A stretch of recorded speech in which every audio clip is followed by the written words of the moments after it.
आज वैशाख 1 गते सुनवर्सी मेलाको दृश्य म तपाईँलाई देखाउँदैछु। त्योभन्दा अगाडि सुनवर्सी के हो भन्ने विषयमा र यसको महत्त्वको बारेमा बुझाइदिनु हुनका लागि मैले सुनवर्सी संरक्षण समितिका अध्यक्ष कुमार बुढाथोकीसँग छोटो कुराकानी गरेको छु। सबैभन्दा सुरुमा त्यो छोटो कुराकानी तपाईँहरूमा आज पस्काउँदैछु। सुनवर्सी मेला भनेको चाहिँ हाम्रो सुनवर्सी देवस्थलमा चाहिँ स्पेसली कोही मान्छे ले भाकल गरेका भक्तजनहरूले भाकल गरेका भाकल पुरा भएपछि भाकल बुझाउन आउनेको घुइँचो यो नयाँ वर्षको उपलक्ष्यमा 1 लाख भन्दा बेसीले दर्शन गर्ने र मेलाबाट चाहिँ केही आय आर्जन गर्ने हिसाबले व्यापारीहरू पनि त्यस्तै तरिकाले चाहिँ बाहिरबाट पनि व्यापारी आउनुहुन्छ। इन्डियादेखि लिएर तपाईँको सिराहा सप्तरीदेखि लिएर यता काकरभिट्टासम्मका चाहिँ व्यापारीहरू पनि आउनुहुन्छ र राम्रै लाभ गरेर चाहिँ उहाँहरूले 1 वर्ष कमाएर खाने चाहिँ कमाएर यहाँबाट जानुहुन्छ। त्यस्तो छ र स्पेसियली चाहिँ सुनवर्सी महाराज थानमा भनेको चाहिँ आफ्नो भाकल पुरा भएर केही माग्नको लागि माग्दाखेरि पाइन्छ भन्ने कारणले चाहिँ यसपल्ट मागेर अर्कोपल्ट यो भाकल पुरा हुने बित्तिकै आएर उहाँहरूले चाहिँ मागेको कुरा प्राप्त भएपछि आएर फेरि पूजा गर्ने चलन छ। अध्यक्षज्यूलाई धेरै धेरै धन्यवाद भन्दै अब भने म सुनवर्सी परिसरका दृश्यहरू देखाउने प्रयास गर्दैछु। यो गेट अगाडिको दृश्य देख्न सकिन्छ, एकदमै धेरै भिडभाड छ र पहिले जस्तो हिजो आज फिरफिरे चाहिँ हामीले कागजको देख्न पाएनौँ। हिजो आज चाहिँ प्लास्टिकले नै बजार खाइसकेको रहेछ। सुनवर्सी भन्ने बित्तिकै फिरफिरे र जेरी सँगसँगै आउँछ र हामीले मेलामा भेटिनुभएका केही महानुभावहरूसँग पनि छोटा कुराकानीहरू गरेका छौँ र हामी छोटा उहाँहरूका कुराकानीहरू सँगसँगै बिचमा केही मेलाका दृश्यहरू पनि समेट्दै तपाईँहरूमा आज पस्काउँदैछु र अन्तिमसम्म हेरेर साथ दिनुहोला। देख्न सकिन्छ एकदमै भिड छ, ठाउँ त एकदमै जाममा परिन्थ्यो।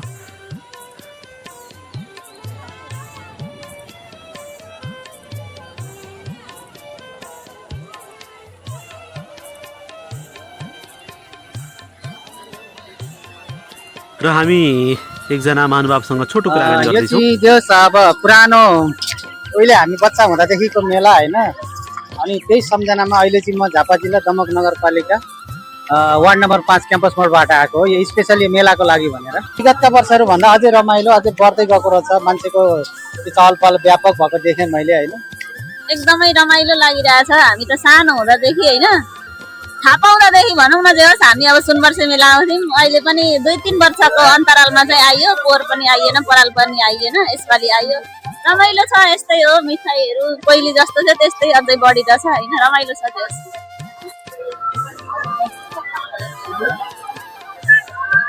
म केरखाबाट। अनि कस्तो लाग्दैछ यो मेला? पहिले पनि आउनुहुन्थ्यो कि यो कस्तो हुँदैछ? हजुर एकदम रमाइलो लागिरहेछ। म पहिला पनि आएकी थिएँ यो मेलामा। मेलामा के किनिसक्नु भयो त? अनि अहिले खासै केही किन्नु त भएको छैन। र यहाँ हामी देख्न सक्छौँ यता रोटेपिङहरू भएको साइडतिर पनि धेरै घुइँचो छ। रोटेपिङ खेल्नका लागि धेरै महानुभावहरू लाइनमा उभिराख्नु भएको छ भने सँगै कोलम्बसमा पनि उस्तिकै भिड छ। र यहाँ हामी छोटो कुराकानी गर्नेछौँ यहाँ एकजना बहिनीसँग। राम्रो लाग्दैछ, 1 महिनाको सुत्केरी मेलामा एकदम रमाइलो। 8 वर्ष पछाडि आउन पाइयो एकैचोटि। फरक चाहिँ त्यस्तो धेरै केही, यही बाटोघाटो यो घुम्ने ठाउँहरू चाहिँ अलिकति लाग्यो, अरू त्यस्तै हो। यता सानो नानी हुनुहुँदो रहेछ। नानी कताबाट आउनुभयो? दमकबाट। अनि कस्तो लाग्दैछ यो मेला? धेरै राम्रो। दमकबाट मेलैको लागि आउनुभएको? विशेष मेलैको लागि हो। कस्तो लाग्दैछ त यो मेलामा आज? रमाइलो लाग्दैछ। हामी बच्चै बेलादेखि आएको मेला हो। धेरै राम्रो छ।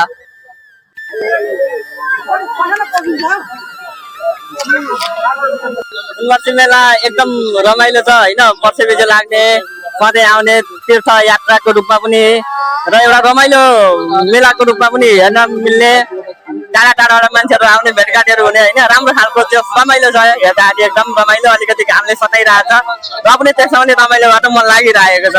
माहौल हेर्दाखेरि चाहिँ अब बाल्यपनको यादहरू आइरहेको छ। आज हाम्रो यो रतनमाई 5 मा अवस्थित सुनवर्सी मन्दिरको परिसरमा हामीले यो मेला घुमिरहेका छौँ। मेलामा भक्तजनहरूको घुइँचो बढिरहेको छ र अब अझै भक्तजनहरू आउने क्रम पनि जारी नै रहेको छ र यसपालि 2083 सालले यस सुनबर्सी मेलाबाट यस सुनबर्सी थानको मन्दिरबाट सम्पूर्ण देशमा रहेका हरेक निकायहरूमा अब नयाँ 83 सालको नयाँ वर्षसँगै नयाँ सुरुवात हुन्छ होला भन्ने अपेक्षा लिएका छौँ। धन्यवाद। र मैले यसरी नै सुनबर्सी मेलाको दृश्यहरू तपाईँमा पस्किएको छु र सबैजनाले माया गर्दै लाइक गरिदिनुहुन्छ, सेयर गरिदिनुहुन्छ र मलाई फलो गरेर साथ पुर्याइदिनुहुन्छ भन्ने पनि अपेक्षा गरेको छु।